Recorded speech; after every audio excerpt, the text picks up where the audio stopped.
aí, galerinha? Vamos finalizar o nosso capítulo 11 hoje, terminando aí estática, tá? Partezinha final do capítulo, porque na próxima semana vamos iniciar hidrostática e falaremos aí então sobre o fenômeno nos fluidos. Então, para finalizar hoje, a gente vai falar de alguns tipos de equilíbrio de corpo. Foi o que ficou faltando, né, para a gente conversar. E também sobre os tipos de alavancas e o sistema de polias. Tudo isso, gente, para entender um pouco essa questão da mecânica envolvida nesse sistema, quanto de força eu tenho que fazer para mover um objeto, né? A gente viu a respeito do torque, então o quanto a força e a distância, né, que a gente chama de braço de força, faz diferença na hora da gente fazer esse movimento. Então, nós vamos falar dos 3 tipos de equilíbrio de um corpo, tá? Que é o equilíbrio estável, instável e indiferente. Vamos entender como isso acontece. Gente, isso tem a ver com o centro de massa, tá? O centro de gravidade de um corpo, que a gente viu antes.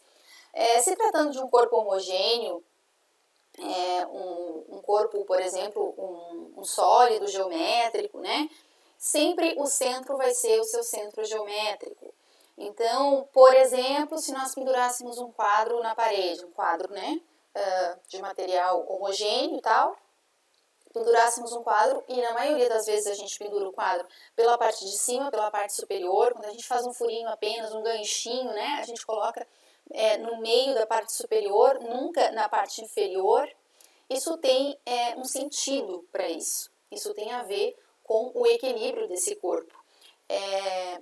Nunca vi também ninguém pendurando um quadro, fazendo um furo no meio, né, e parafusando um quadro pelo seu centro.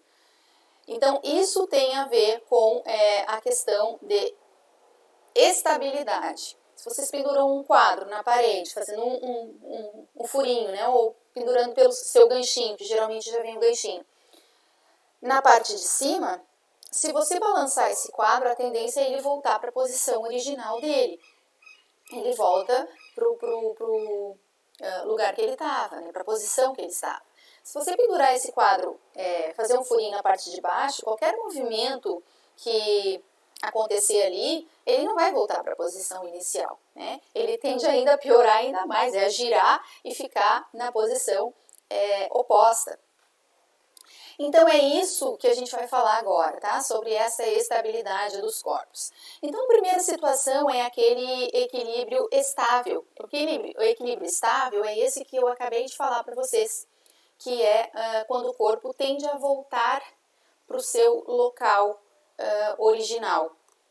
Eu gosto muito desse exemplo que tem aqui, ó, da bolinha. Esse exemplo que tem aqui da bolinha, ó, equilíbrio estável, podem imaginar até uma pista de skate, né? Se vocês jogarem uma bola numa pista ali de skate, o que vai acontecer com essa bola? A tendência dela é voltar para onde ela estava. Então, ela vai, né, ela vai girar, vai balançar para um lado para o outro e vai voltar para onde ela estava. Isso é um equilíbrio estável, tá? Um equilíbrio estável. Depois, o equilíbrio instável, pensa nessa rampa agora, só que ó, virada no sentido contrário. Se vocês colocarem uma bolinha ali, tá, tudo bem. Se você não mexer nela, ela ficar paradinha, ela vai ficar ali em equilíbrio instável. Por que instável? Porque qualquer coisa que acontecer aqui, tá, de qualquer força externa que acontecer aqui, de movimento qualquer, ela tende a sair do lugar e nunca mais volta, né? Então, ela vai para um lado ou ela vai para o outro, mas ela não volta para o seu estado inicial. Ou seja, é como se ela não quisesse ficar ali mais. O estável, a gente diz que ela quer sempre estar ali, né? Então, ela sempre volta para o mesmo lugar. E o indiferente, gente, a bolinha sempre vai... qualquer coisa que aconteça, se você mover ela, ó, ela vai ficar. Onde você colocar ela, ela fica, né? Ela vai para um lado, vai para o outro, mas ela sempre vai estar numa posição igual à que ela estava no início, porém, lógico, ela não está no mesmo lugar, mas o equilíbrio dela não mudou, né? Ela está na mesma situação. Eu gosto muito desse exemplo aqui, ó, dos cones. Quando você coloca um cone, ó, tem duas situações aqui. Primeira situação, essa aqui do meio, ó, que o cone está com a sua base, né, apoiada no chão. Essa posição aqui é uma posição de equilíbrio estável. É uma posição de equilíbrio estável. Agora, se você colocar o cone virado assim, ó, dificilmente ele vai ficar, né? Dificilmente ele vai ficar. Isso aqui seria uma posição de equilíbrio instável. Tu coloca ele ali, ele até pode ficar ali 1 segundo, né, nessa posição, mas dificilmente isso aconteça, ele ficar muito tempo, porque ele vai se desequilibrar, né? E aí vai fazer com que ele mude de posição. E aí, na última situação aqui desse exemplo, desse cone deitado aqui, ó, é um exemplo de equilíbrio indiferente, porque se você vier aqui e mexer nesse cone, ele vai ficar dando voltinha, né? Ficar girando para um lado e para o outro, mas, ou seja, ele vai continuar do mesmo jeito, então para ele o equilíbrio dele não mudou, ele está indiferente, né? Do que da posição inicial dele.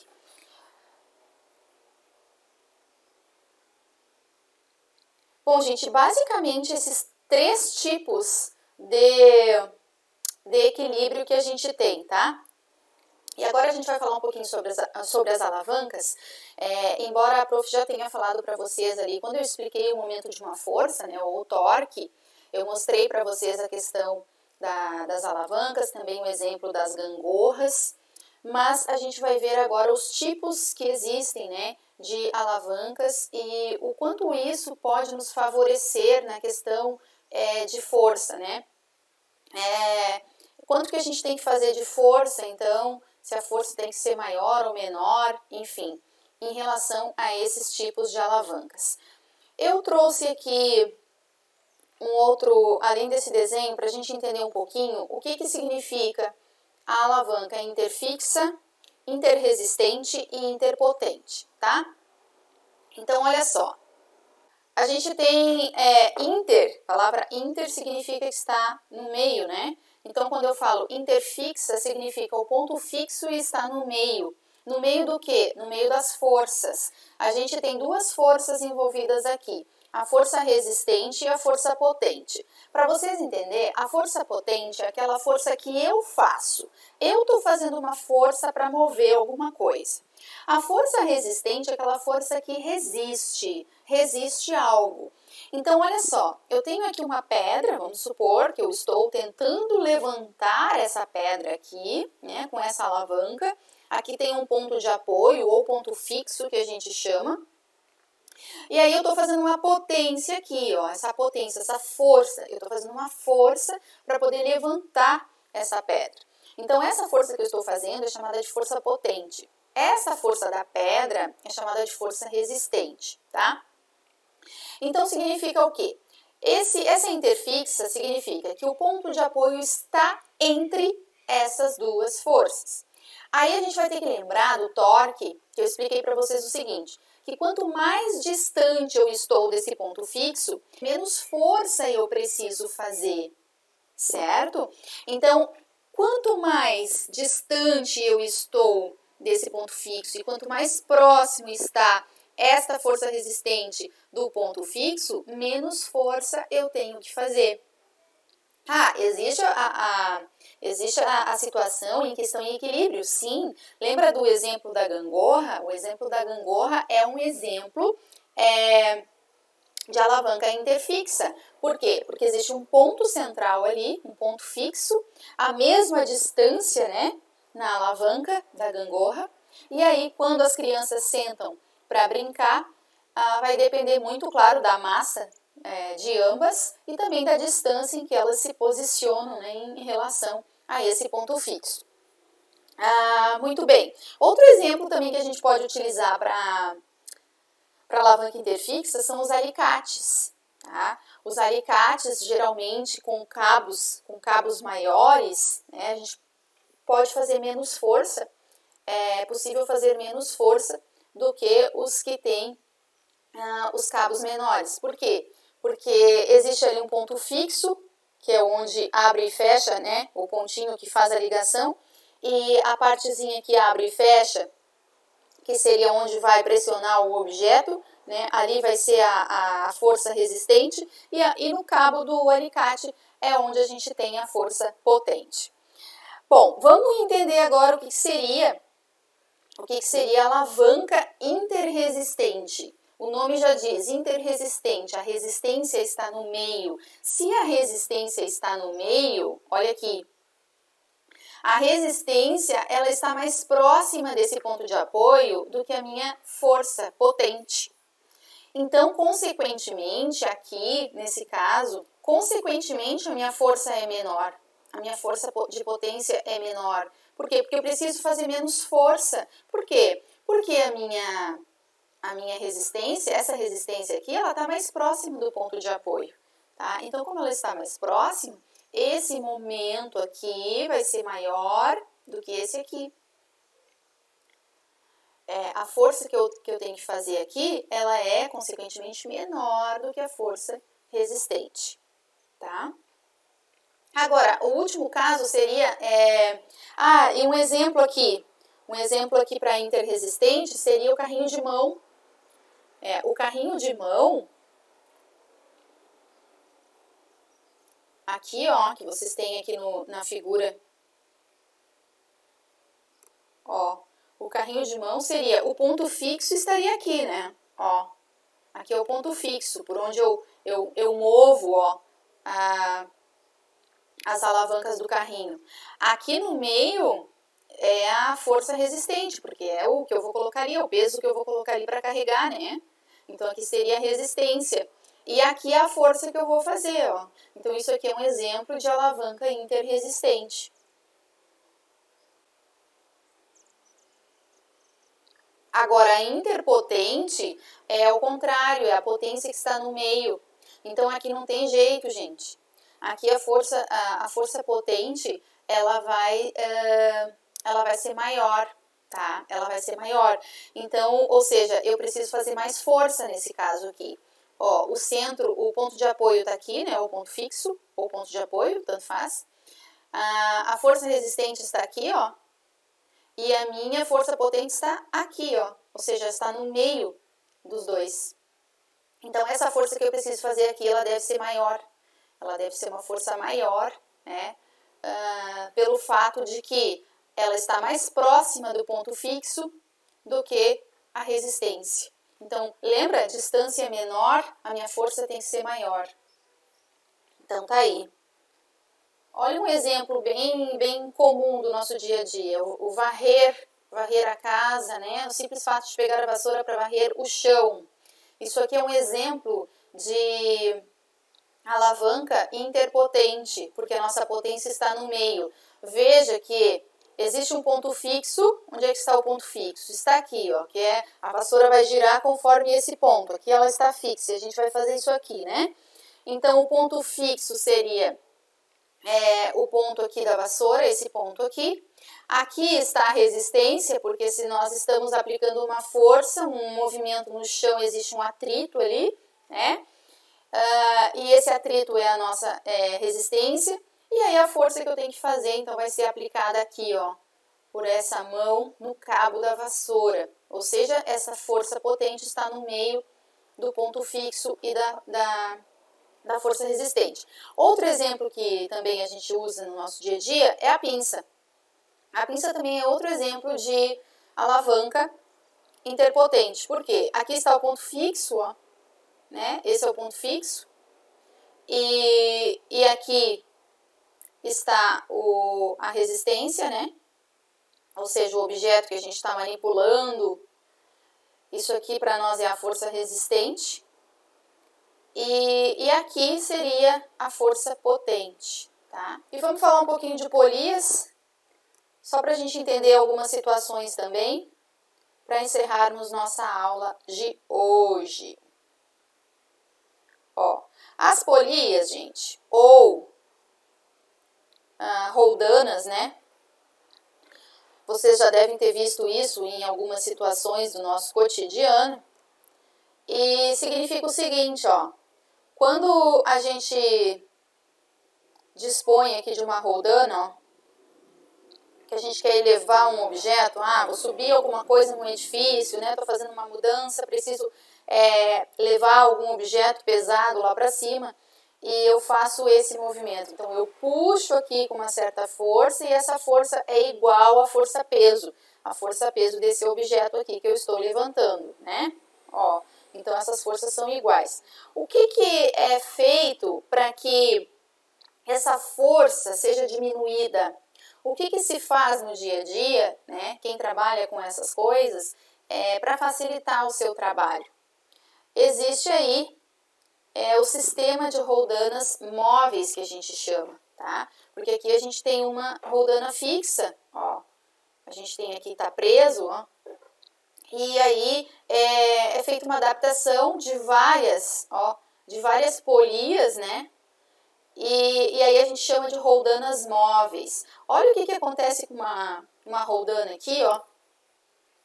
Que tem uma roldana móvel, uma fixa e uma móvel, ó. O que vai acontecer com essa força aqui? Tá vendo que agora essa força aqui, que era igual à força-peso, ela vai se dividir em duas? Ó, ela vai se dividir em duas. A força-peso está aqui, agora ela vai se dividir em duas. Isso sempre, cada vez que eu coloco mais uma polia, tá? Ela vai se dividir novamente em duas, vai se dividir em duas e assim sucessivamente. Olha aqui, ó. Coloquei mais uma, ó. Na primeira situação ela era igual força-peso.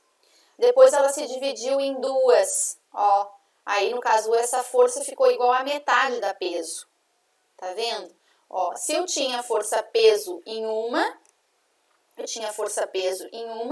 aqui essa força é igual a essa aqui agora, ó, porém essa daqui é a metade da peso, tá? Então a metade da peso. Essa daqui que é a metade da peso, ó, o que vai acontecer com ela?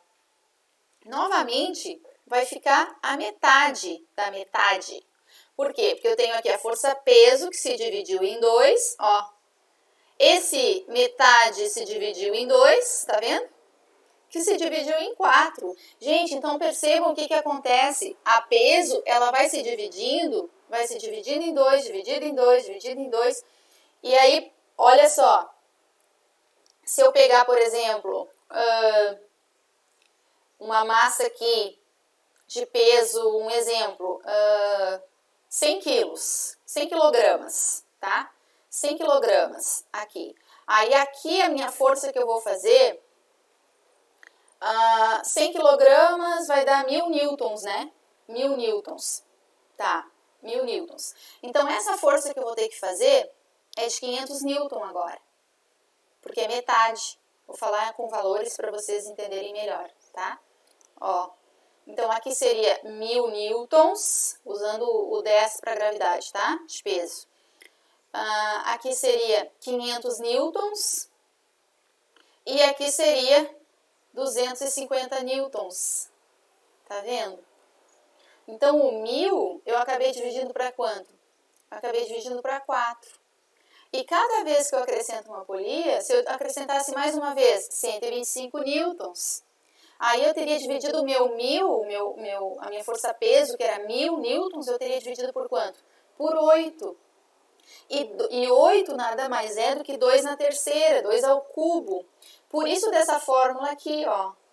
Então, se eu tenho uma polia móvel, né? Se eu acrescentei uma polia móvel, o que vai acontecer? Eu vou dividir por 2. Se eu acrescentei 2, vou dividir por 4. Se eu acrescentei 3, vou dividir por 8 e assim sucessivamente, sempre na base, na potência aqui de base 2.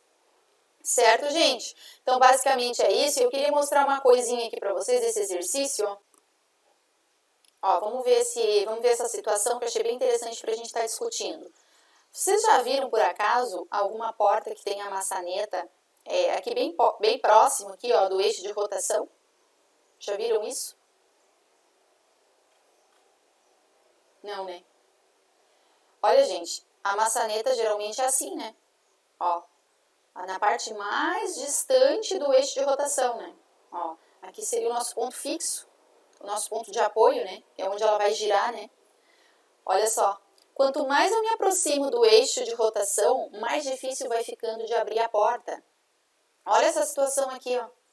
E por quê, gente? Por causa do momento, do torque. Lembra que momento é a força vezes a distância, que a gente chama também de braço, né? Braço da força. Então, é basicamente isso, ó. Por esse motivo que as maçanetas, elas são colocadas assim, ó, na máxima distância das dobradiças, tá? Por causa disso, porque aí menos força a gente tem que fazer para poder abrir, né? Porque aí, ó, distância maior, força menor. Quanto menor a distância, maior a força, certo? Viu, gente, que as coisas fazem sentido? Tudo tem um sentido. E o legal é que a física explica isso para nós, né? Então, espero vocês na semana que vem para a gente falar sobre os fluidos, mecânica dos fluidos.